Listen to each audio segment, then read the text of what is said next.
When a woman starts telling you her problems, many men react like it's an elevator pitch. They make a face like, "Yeah, I get it," while inside they're thinking about dinner or the game on Sunday. But let me tell you something, that's not a coincidence, and if you don't understand it, you could end up becoming the free psychologist that no one respects. And the worst part is that they won't even pay you with gratitude. Just with more problems. Since ancient times, Stoic philosophers like Epictetus warned that we shouldn't lose our cool in the face of what we don't control. And tell me, what's more out of your control than someone else's emotional turmoil? If you don't learn to stand firm in the midst of that storm, all you'll achieve is to sink with it. The interesting thing is that behind those seemingly innocent words, there are hidden clues, signs of trust, and in some cases, attempts at subtle manipulation. Understanding this not only protects you, it gives you an advantage. Because while most men run to put out emotional fires, you will learn to stay calm, set boundaries, and use every situation to your advantage. So stick around until the end, because today we're going to dismantle this silent game and you'll discover what it really means when a woman opens the door to her problems. Before we begin, if this video has been of value to you, I invite you to subscribe and turn on notifications. Remember, knowledge without action is just entertainment, and we're here to grow, not waste time.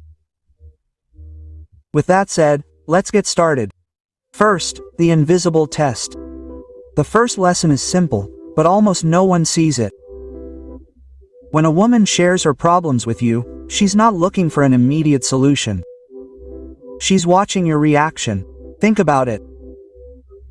If she wanted to solve it quickly, she'd open Google, call a specialist, or tell her best friend, who magically always has a PhD in romantic drama. What she's really doing is testing your stability, your ability to stand firm while she unleashes the storm. Let me ask you something. Have you ever seen a ship captain panic in the middle of a storm? Of course not. If the captain loses his cool, the entire crew goes into chaos. The same goes for you. If you fall apart in the face of her complaints, if you go into emotional firefighter mode trying to snuff out every spark, she won't see a strong man. She'll see an anxious assistant running after her whims. Epictetus said that it's not the things themselves that upset us, but the interpretation we make of them. And here's the key. When you hear her problems, don't take them on as if they were your own. Listen calmly, validate what she's feeling, but don't try to rescue her every 5 minutes. You're not Superman or her on-call therapist. Keep your composure even when the story sounds like something out of a Mexican soap opera with 3 love triangles and a mustachioed villain. Your composure shows her that you're someone who can be trusted, someone who doesn't break down at the first sign of drama.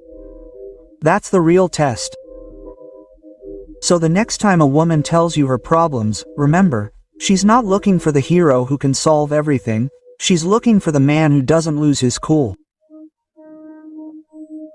And if you still don't understand how important that is, wait until the next point, because there you'll discover why so many men end up as emotional garbage dumps that no one will go to. Respect. 2. The emotional dump. Many men believe that endlessly listening to a woman is the best way to show support. However, what they actually achieve is the opposite effect, becoming a passive recipient of complaints, frustrations, and dramas that do not concern them. And the worst thing is not the discomfort, but the message they send. A man without limits, available to carry what others do not want to carry. Ask yourself honestly, how many times have you finished a conversation feeling exhausted, drained, and empty, while she seems lighter, almost relieved?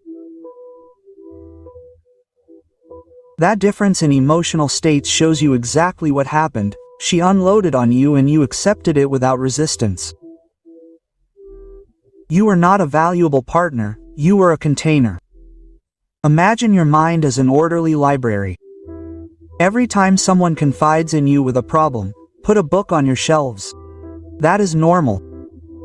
But if that person brings entire boxes of unorganized volumes and throws them away carelessly, soon there will be no room for anything else. Listen yes, absorb no. That is the difference that separates a man with presence of another that ends up buried under someone else's burden. Marcus Aurelius recalled that the soul is permeated by what it contemplates daily. If all you let in are constant complaints, your character will inevitably be tinged with that same shade of gray. No one admires someone who becomes a mirror of someone else's bitterness. That's why boundaries not only protect your peace, they also preserve your attractiveness. Learn to listen with empathy, but don't allow someone else's personalities to become your identity. Ask questions, show genuine interest, but maintain your composure and apply an invisible brake when the dynamic turns into an endless venting. You are not her therapist or her unconditional refuge. You are a man with purpose, whose energy has value. And if you understand this, you will be ready to recognize a nuance. Because sometimes, when a woman shares her problems with you, she is not looking for a dump, she is revealing a level of trust that can be the prelude to attraction. 3. Hidden attraction. When a woman shares her problems with you, it is not always an emotional release or an attempt at manipulation. In many cases, it is not a question of emotional tension or a desire to manipulate. Cases is a sign of trust and, therefore, of attraction. Think about it. No one opens up their inner world to someone they consider irrelevant. If she dares to show her vulnerabilities, it's because she perceives you as a man capable of holding them without collapsing. The problem is that most people misinterpret this openness and end up falling into the most feared zone, the friendzone zone. Let me ask you a question. How many men do you think listen attentively to the details of her life without trying anything more? Exactly, Mills. And almost all of them get stuck in the role of great friend, the advisor she turns to when things go wrong, but never the man she chooses for something serious. The mistake is confusing access with attraction. A half-open door is not an invitation to move in. Imagine the situation as a test of trust. She reveals a fragment of her story and your reaction will determine the interpretation. If you respond as a free therapist, she locks you into that category. If you respond calmly, firmly, and with a touch of ironic confidence, you awaken something distinct, the sense that you are a man who can hold his world together without losing your own. Epictetus taught that he who controls his emotions also controls relationships. And here it applies precisely.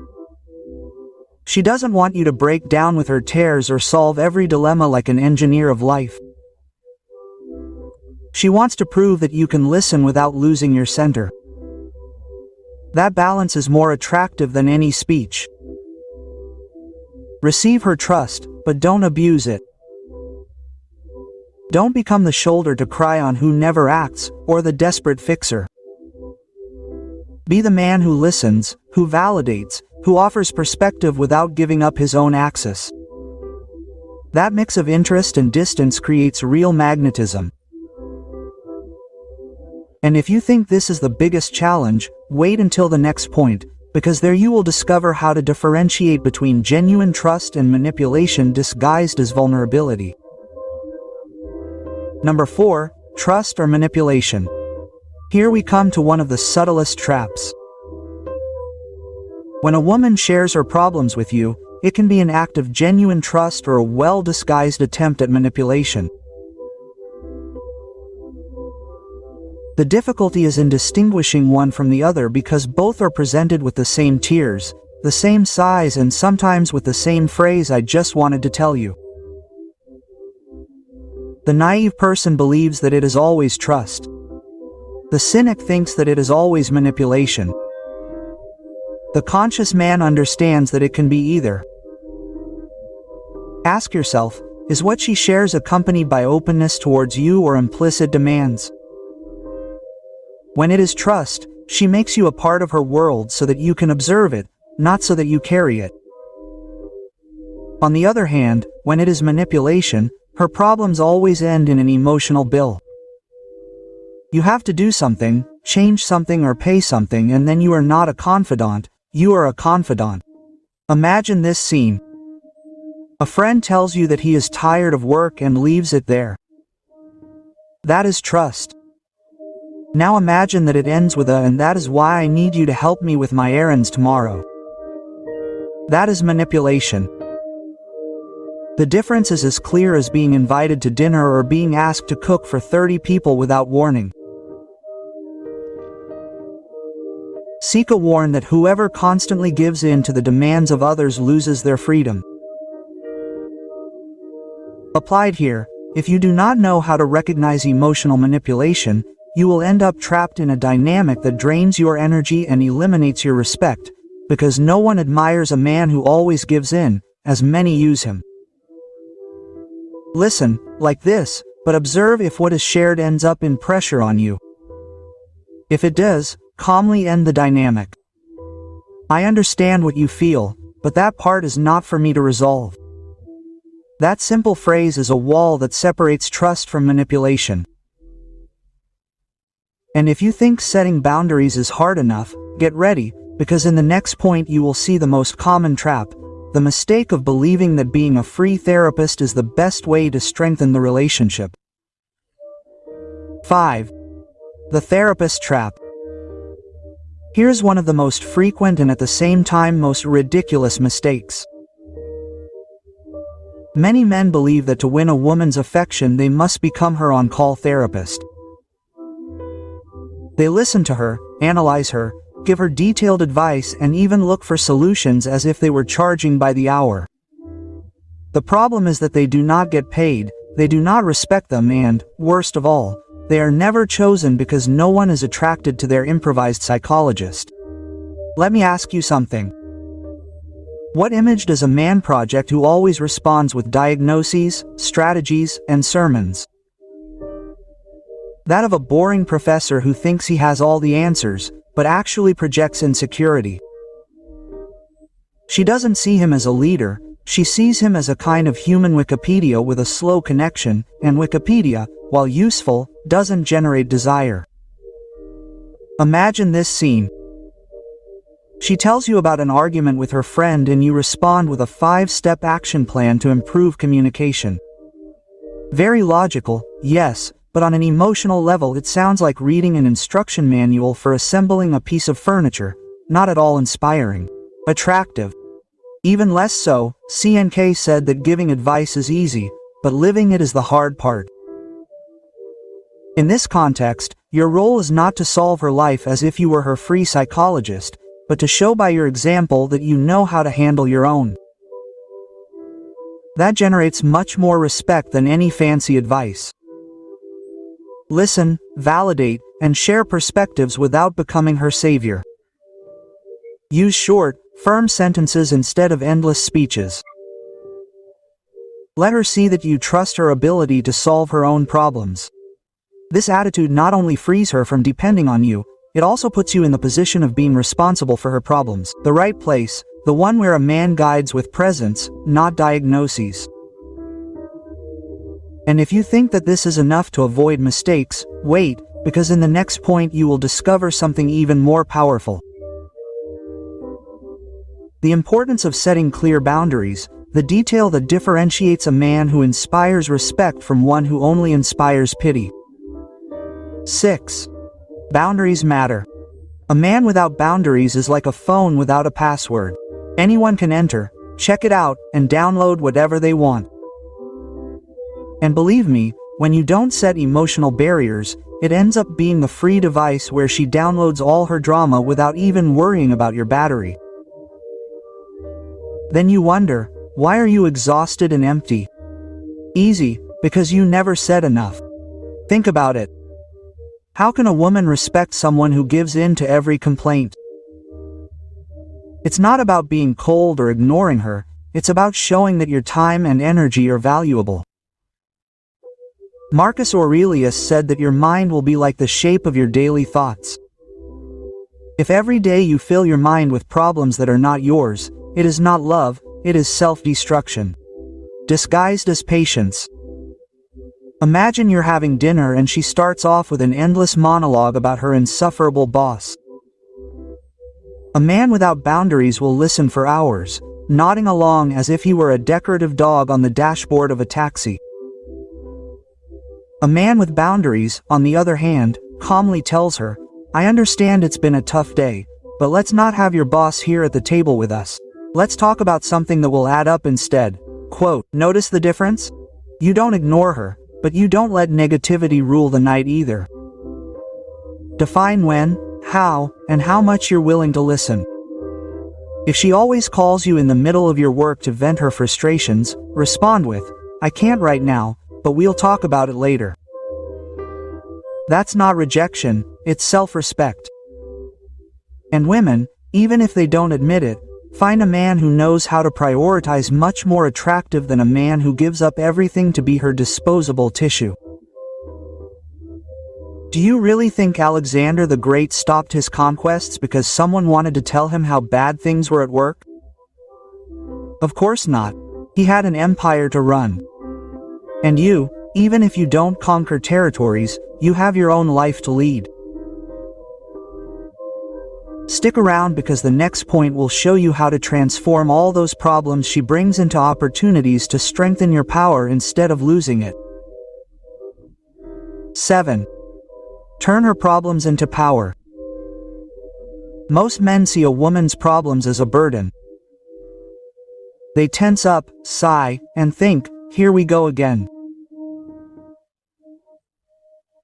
And with that attitude, they already start losing, because what they don't understand is that every problem she shares is actually an opportunity in disguise, a test to show whether you're the man who sinks under the weight or the one who turns that situation into power.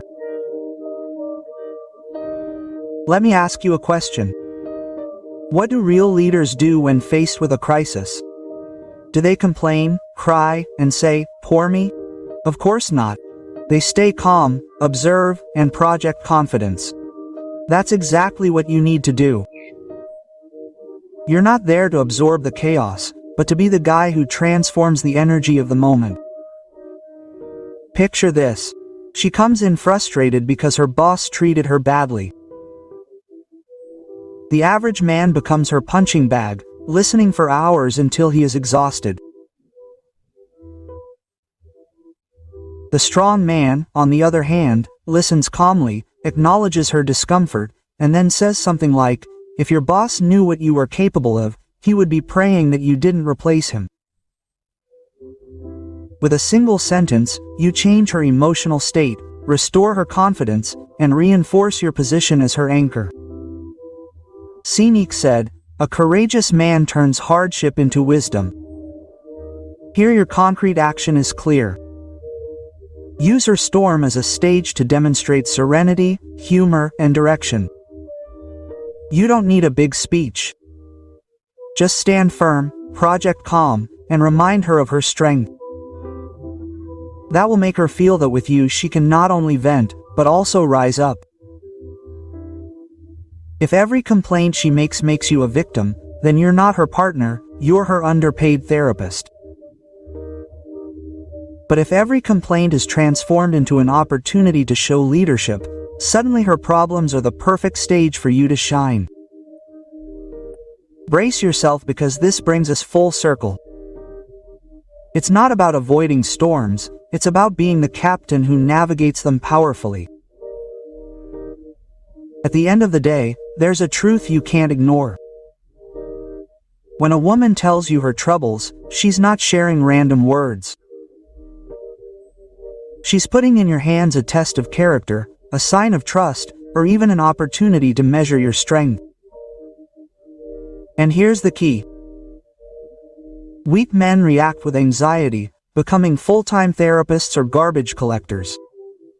Emotional.